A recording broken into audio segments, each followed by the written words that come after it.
Сәлем достар, қалайсыңдар? Достар, бүгін бізде қызықты бір жағдай болды үйде. Біздің үйде шырша бар еді, осы шыршаның астынан біз хат тауып алдық? Хат тауып алдық. Біз шыршаға хат жазатын едік, бұл жолы шырша бізге хат жазып жіберіпті. Ашып оқып көрдіңдер ма? Оқыған жоқ біз.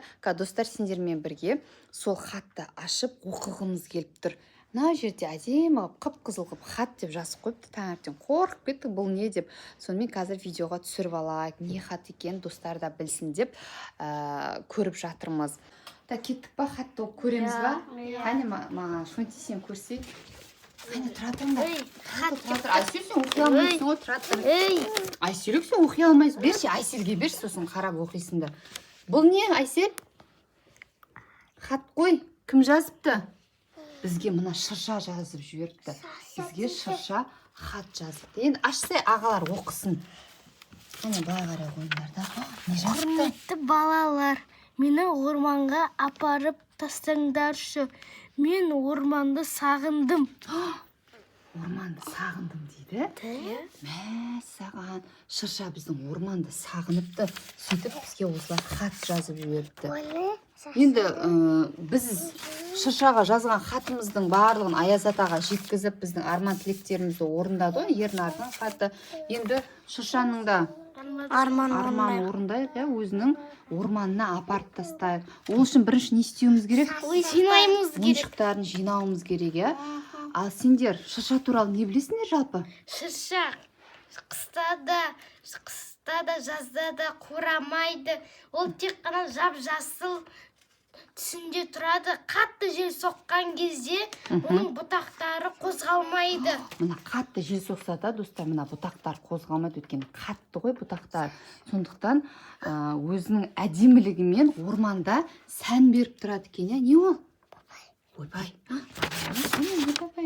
Шырша ол көңіл күйім жоқ деп түсірген ғой. Мына жерде көңіл күйім жоқ деген ғой. Мен шыршамын деп атқан ғой. Ал бұрындары бағанадан бері біздің шыршамыз сөйлейтін болған ба?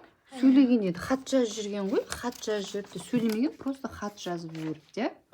Енді шыршаның ойыншықтарын барлығын жинап, өзінің орманына жіберейік.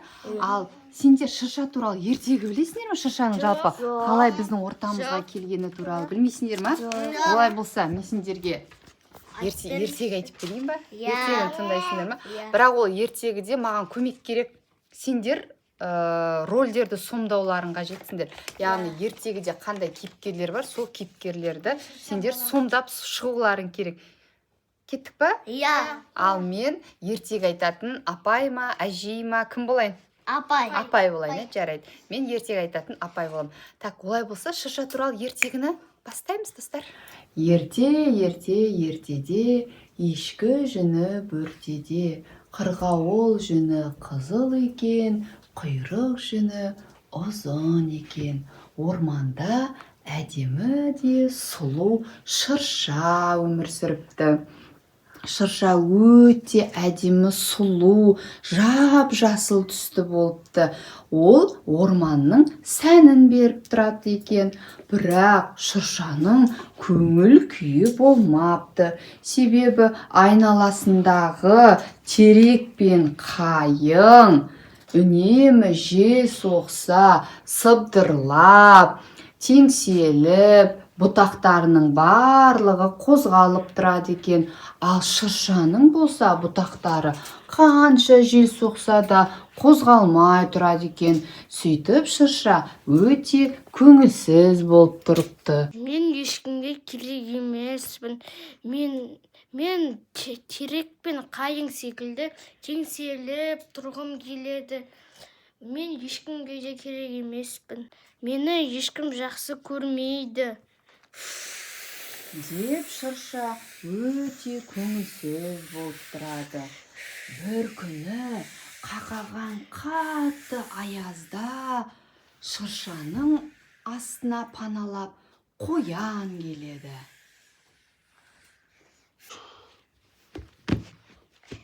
Қалайсың, қоян? Қайдан келе жатырсың? Саламатсыз ба, шырша? Мен тоңып тұрмын. Сіздің бұтақтарыңызға кіріп жынып алсам бола ма? Әрине, қоян. Менің бұтақтарыма жел кірмейді. Кіріп отырып жылынып алсаң болады. Рахмет саған, шырша, мен қатты тоңып тұрмын. Кіре ғой, паналай ғой.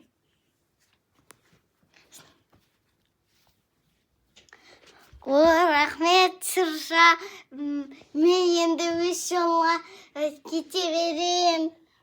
Көмегім тигеніне қуаныштымын. Жолыңды жалғастыра бер. Сау бол, қоян. Тоңып қалма. Сау бол, жарайды. Сөйтіп қоян әрі қарай жолын жалғастырып кетіп қалады. Ал шырша болса қоянға көмектескені үшін қуанып, көңіл күйі көтеріліп қалады. Қандай керемет сезім. Қоян мені іздеп келді. Көмегім тигеніне қуаныштымын. Деп шыршаның көңіл күйі сәл болса да көтеріліп қалыпты. Бір кезде орманның ішінде сүп-сүйкімді тиын келе жатады. Қалайсың, тиын? Не істеп жүрсің? Мен жаңғақты қоқайыншы. Жаңғақтарыңды менің бұтақтарыма тығып қойғың келіп тұр ма? Әрине, тығып қой. Қанша жаңғақ болса да менің бұтақтарыма жетеді. Ешкімге бермеймін. Керісінше мен оны жасырамын. Сөйтіп тиын өзінің барлық жаңғақтарын шыршаның бұтақтарының арасына жасырып қойыпты. Ал шырша болса көңіл күйі одан сайын көтеріліп, өзін іздеп келген тиынға, өзін іздеп келген қоянға риза болып, мен де біреуге керек екенмін ғой деп мәз болып тұрыпты.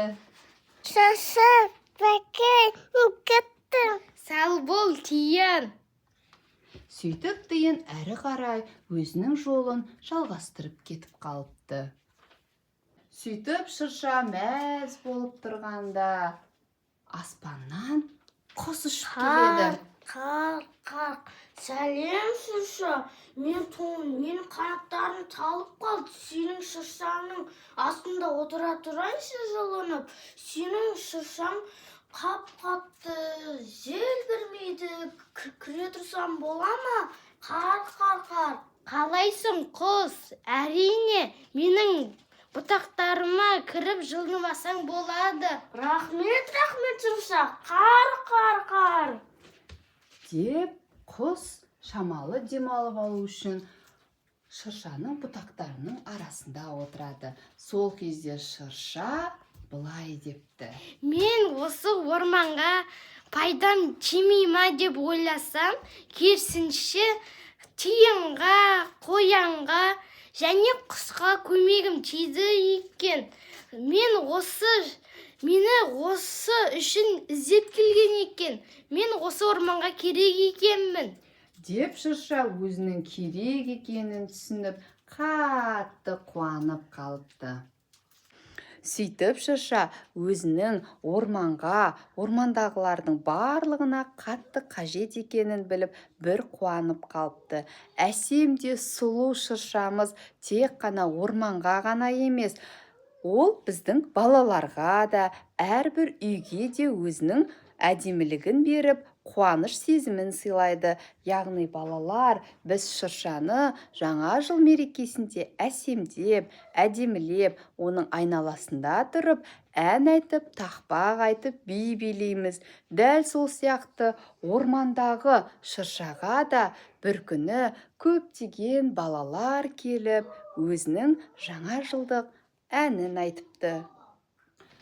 Сөйтіп балалар орманға шыршаға келіпті. Сәлем, шырша. Сен тірі қал. Біз сені кеспейміз. Біз жаңа жылымызды осы жерде тойлаймыз. Біздің саған арналған өлеңіміз бар. Кеттік, айтып берейік. Қараңдар, біздің әсем шыршамыз.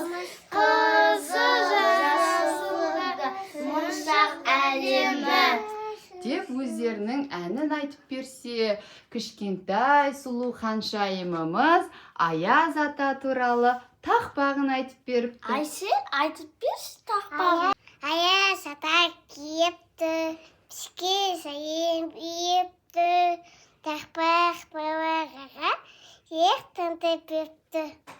Жарайсың, Айше.